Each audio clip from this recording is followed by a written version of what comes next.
And welcome to the Design Talk. Today, we're excited to bring you a special session where we sit down with an interior designer who recently completed a stunning space featuring one of our Marmo Grande porcelain slabs. We'll dive into the design thinking behind it, why she chose porcelain over than other materials, and what the process was like from the begin to finish. Let's jump right in.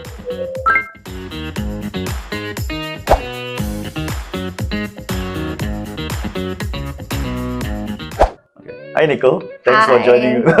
Thanks for joining us today. Yep. Great to have you here. I'm happy to be here also. Okay.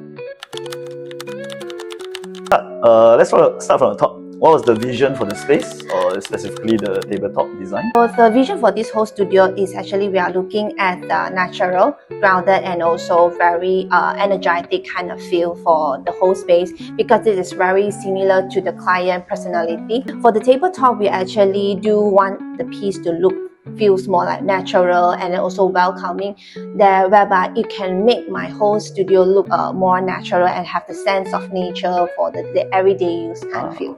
Okay, oh that's nice. So is there a specific mood or function with the table?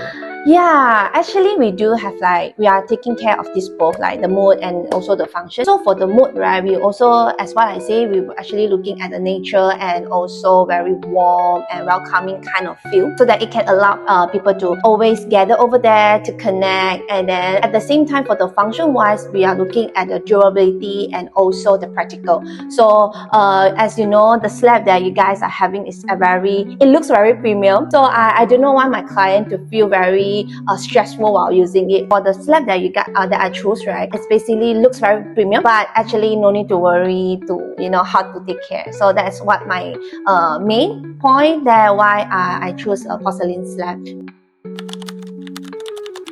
Yeah. So now let's talk about material. You did mention about porcelain slab. Yep. So there are tons of options out there like marble, granite, quartz, wood. So why specifically do you go for porcelain slab? Yeah, actually I do consider for all these, for marble and quartz, it feels luxury, and then the wood does bring the warmth to the space. So I actually came across one of the slab. Actually, it's called Sapphire Gray. So for this slab, right, actually it does feel both. It kind of balance, it feels very grand, but at the same time, it's very practical because of the durability and all that. And I think that a well-maintained, easy to take care, it's very important.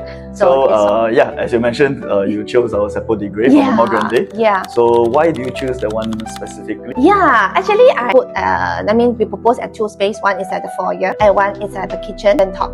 So these two, and I choose the same one, is because one is that this Sapphire Gray actually it's like a stone kind of vein, and it does brings the natural vibe. At the same time, it has the pebble stone kind of element. So I think it's very interesting, which also very similar to the concept that I actually at first to propose, which is the natural and then also energetic.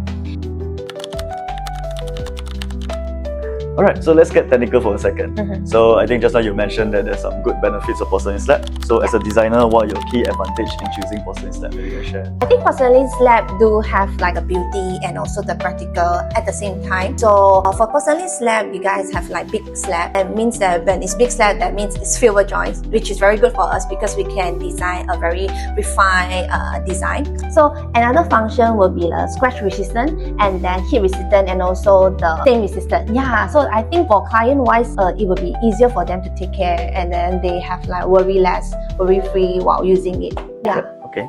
Yeah. So did it help and solve any particular challenge in the project? Yeah, we do. Yeah, because we want the jawline to be lesser. We're able to get this piece, which is a big slab, so that when we do the cutting, right, the fewer jawline it happens. So this is one of the challenge that when we want to do a curve thing at the counter there. Yeah.